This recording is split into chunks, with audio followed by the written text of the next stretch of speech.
Bienvenue à vous toutes et bienvenue à vous tous. Très heureux de vous retrouver. Bonjour Alexandra. Bonjour Daniel, bonjour à toutes Alors, et à tous. cadre particulier aujourd'hui. La foire de Liège avec du beau temps, heureusement. En plus, et ça dure jusqu'au 11 novembre. Alors, n'y voyez pas malice par rapport au choix de l'invité.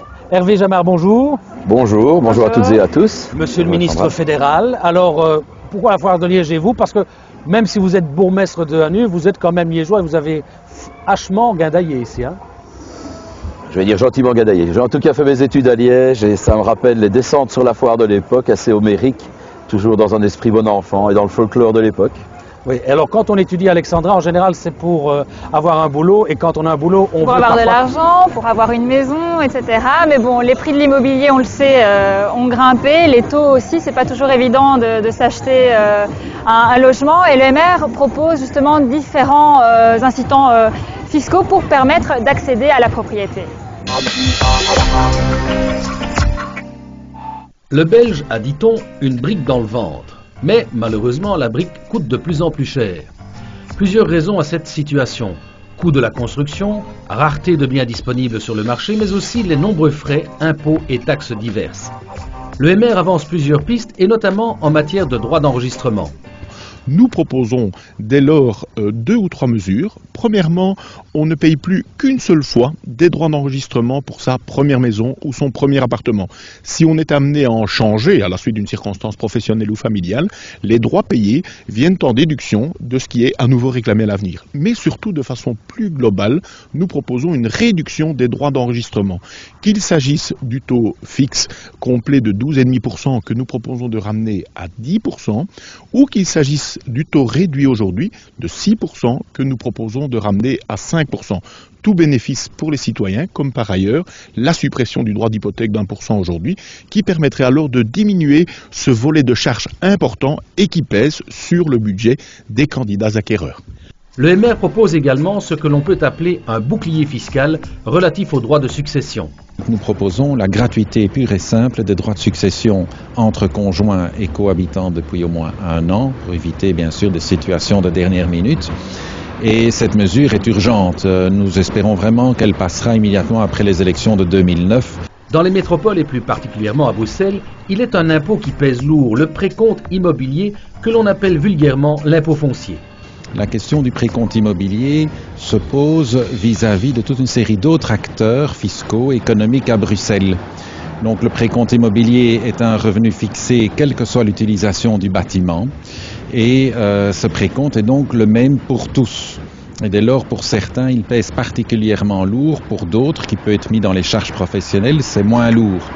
Et c'est comme ça que nous avons déjà lancé des actions comme une pétition pour réduire le précompte immobilier pour les propriétaires occupant leur propre logement, qui par exemple prennent leur pension, souhaitent rester dans le logement où ils habitaient avec leurs enfants, ne souhaitent pas rapetissir, je dirais, leur logement, et constatent qu'1 mois de pension est insuffisant que pour payer le précompte immobilier. Voilà pour le constat, mais heureusement des solutions existent comme figer le précompte immobilier pendant 10 ans au moins, s'il y a des travaux d'assainissement ou de réhabilitation qui sont pratiqués dans des vieux logements. Ça, c'est la première piste que nous pouvons pratiquer. La deuxième piste, c'est une piste qui doit être pratiquée au niveau communal, c'est que les communes octroient une aide, c'est-à-dire une réduction sur le précompte immobilier pour les personnes qui ont des revenus faibles, qui ont néanmoins qui ont opté pour l'achat d'un logement il y a des années, mais dont les circonstances de la vie font qu'ils ont un revenu faible et donc il n'est pas normal que ces personnes qui se trouvent naturellement dans une situation difficile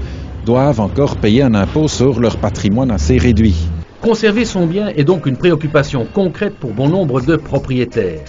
Mais ceux qui ne le sont pas rêvent parfois de le devenir. Parmi les candidats, beaucoup sont issus de milieux modestes.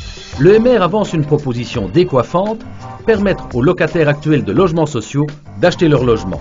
C'est une position qui est novatrice. Nous souhaitons pouvoir progressivement vendre au bénéfice des locataires occupants un certain nombre de maisons ou d'appartements qui relèvent aujourd'hui du logement social.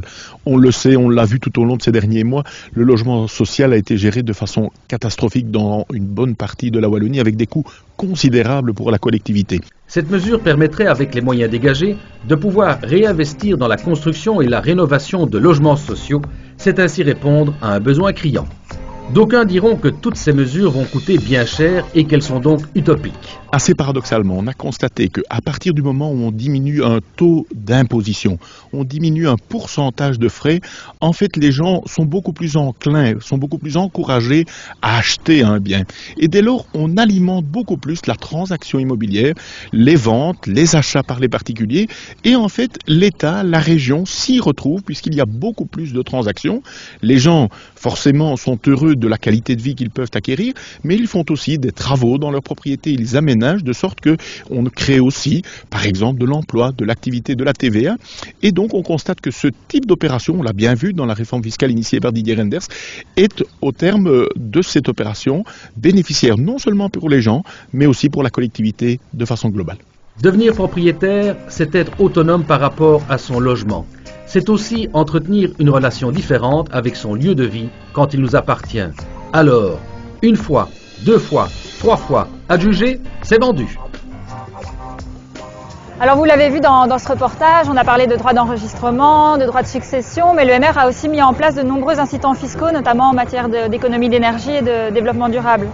Absolument, donc depuis maintenant 3 années, mais de manière de plus en plus importante, les incitants fiscaux pour le développement durable existent. Je pense que les citoyens le savent, mais ne le savent pas encore assez. Et donc pour prendre quelques exemples très concrets, remplacer sa chaudière, faire une isolation digne de ce nom, faire un audit énergétique sur sa maison, parce qu'on n'a pas toujours conscience de ce que l'on pourrait épargner. Bref, mettre des panneaux solaires, photovoltaïques, tout cela rentre dans le cadre de la loi et permet une déduction très importante dans sa déclaration fiscale, soit une déduction suivant les cas, soit une réduction, donc c'est immédiat. Et donc on ne dira jamais assez aux citoyens, renseignez-vous, c'est vraiment très intéressant. Deuxième aspect des choses que je souhaiterais souligner, on doit mettre en place, et c'est en voie de se faire, une politique de ce qu'on appelle tiers investisseur. Un jeune ménage ou un moins jeune qui achète une maison, qui veut la restaurer, qui la fait construire, paye après hypothécaire, avec le même remboursement, mais en mettant vraiment l'investissement sur l'économie d'énergie, eh bien, avec le même remboursement, on aura du développement durable, les banques se payant, si je puis dire, sur la facture énergie pendant un certain nombre d'années. Je crois que c'est la politique du futur et je pense que ça devrait être quasiment obligatoire tout prochainement. Ben voilà une idée qu'elle est bonne. Hervé Jamin, vous avez des enfants? Eh oui, 2 enfants, oui. Quel âge? 16 ans et demi et 14. Vous n'êtes pas fort intéressé par ce dont va parler Alexandra? Non, tout à fait. En fait, notre nouvelle députée, Florence Reuter, a lancé l'idée d'étendre les titres-services à l'accueil extrascolaire des enfants pour permettre aux parents de pouvoir laisser leurs enfants après les heures d'école. Donc voilà, un reportage où on vous explique tout. Les structures d'accueil n'ont pas forcément suivi l'évolution de notre société. Concilier sa vie familiale et professionnelle n'est pas toujours évident. Parfois, il faut opérer des choix cornéliens. Privilégier sa vie familiale ou professionnelle. Florence Reuter, elle-même confrontée comme jeune maman à ce type de questionnement, a déposé une proposition de loi élargissant l'utilisation des titres-services à l'accueil extrascolaire des enfants. Ce faisant, n'est-ce pas entrer en concurrence directe, voire déloyale, avec des structures existantes ? Non, il n'est pas question de concurrence ni avec les gardiennes encadrées, les gardiennes indépendantes, les gardiennes ONE, ni avec les crèches par exemple.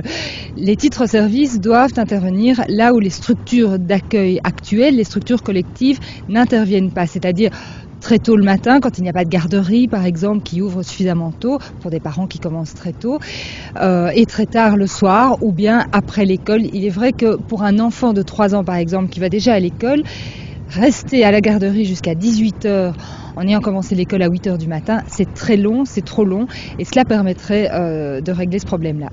Ceci dit, garder des enfants n'est pas comparable aux autres types d'aides proposées par les titres-services.